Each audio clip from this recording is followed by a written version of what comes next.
Otep à tous, bien-aimés frères et sœurs. Paul Kagame dit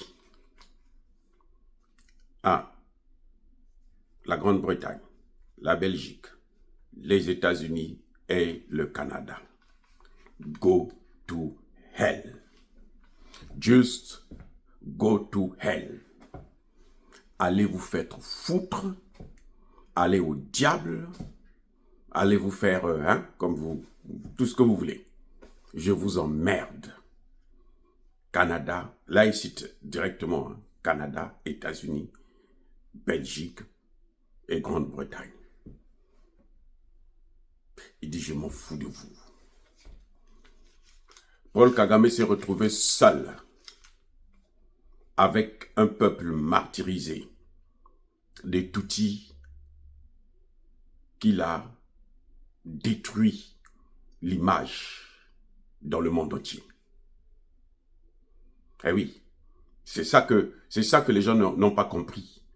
Parce que l'une des choses, des conséquences de la politique de Paul Kagame, sa politique criminelle de génocide en RDC, c'est qu'il a sali l'image des Tutsis. Parce qu'il le faisait avec les Tutsis et pour les Tutsis. Et les Tutsis n'ont jamais dit non, nous ne voulons pas ça. Oui, vous allez me dire que ceux qui s'opposaient, ils étaient massacrés. C'est vrai. Combien?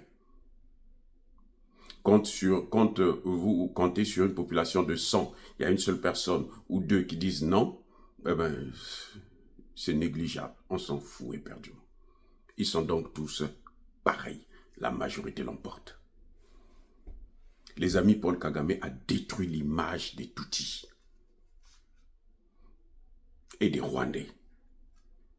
Parce que même les Hutus ou les Hutus rwandais sont considérés aussi comme des Tutsis.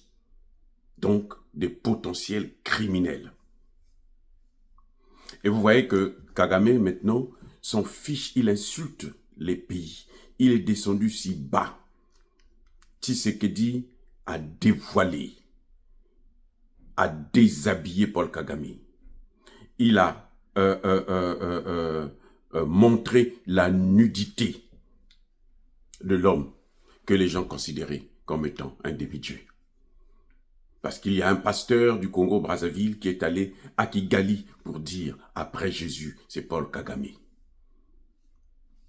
Un fou, un pasteur fou bien sûr, parce qu'il faut être dingue dans sa tête pour faire de telles déclarations aussi monstrueuses. Donc les amis, Paul Kagame, il a averti son peuple. Il dit, je ne suis pas sûr que je serai le même, comme je l'ai été avant. Paul Kagame fait ses adieux. Paul Kagame sait qu'à Washington, son sort a été scellé. Paul Kagame sait que ses jours sont comptés.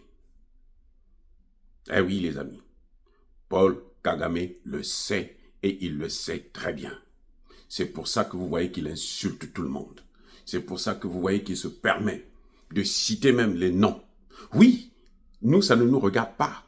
Nous, au contraire, on se réjouit pour que d'autres qui ont tendance à faire comme Paul Kagame ou qui ont fait comme Paul Kagame, mais à un moindre niveau, parce qu'eux aussi, ils ont massacré leur population, qu'ils sachent que leur tour arrivera. Parce que le jus d'une orange n'est pas éternel. C'est-à-dire que ça ne peut pas couler éternellement. Non. À un moment donné, ça s'arrête, ça finit. Et ça, c'est le moment où on te prend, te jette comme une éponge. Qui n'a plus d'utilité. Donc, pour nous, ça se réjouit parce que ceux qui ont formé Kagame, ce sont les mêmes qu'il entend de citer. Ce n'est pas pour rien qu'il les cite. Vous allez me dire qu'il n'a pas cité la France. Oui, il n'a pas cité la France parce que la France est son dernier rempart. La France est le dernier pays à soutenir Paul Kagame. Emmanuel Macron continue jusqu'aujourd'hui à soutenir Paul Kagame. Vous le savez très bien. Emmanuel Macron n'a jamais arrêté son soutien à Paul Kagame. Emmanuel Macron est obligé de voter au Conseil de sécurité de l'ONU pour éviter les sanctions américaines, pour éviter de se faire taper par son père, son maître, les États-Unis d'Amérique. C'est pour ça. Mais en réalité, il soutient toujours Kagame. C'est Emmanuel Macron qui va rencontrer, c'est lui qui avait convaincu le Luxembourg. C'est lui qui cherche d'autres petits pays européens de rien du tout pour qu'ils puissent s'opposer à des sanctions contre Paul Kagame.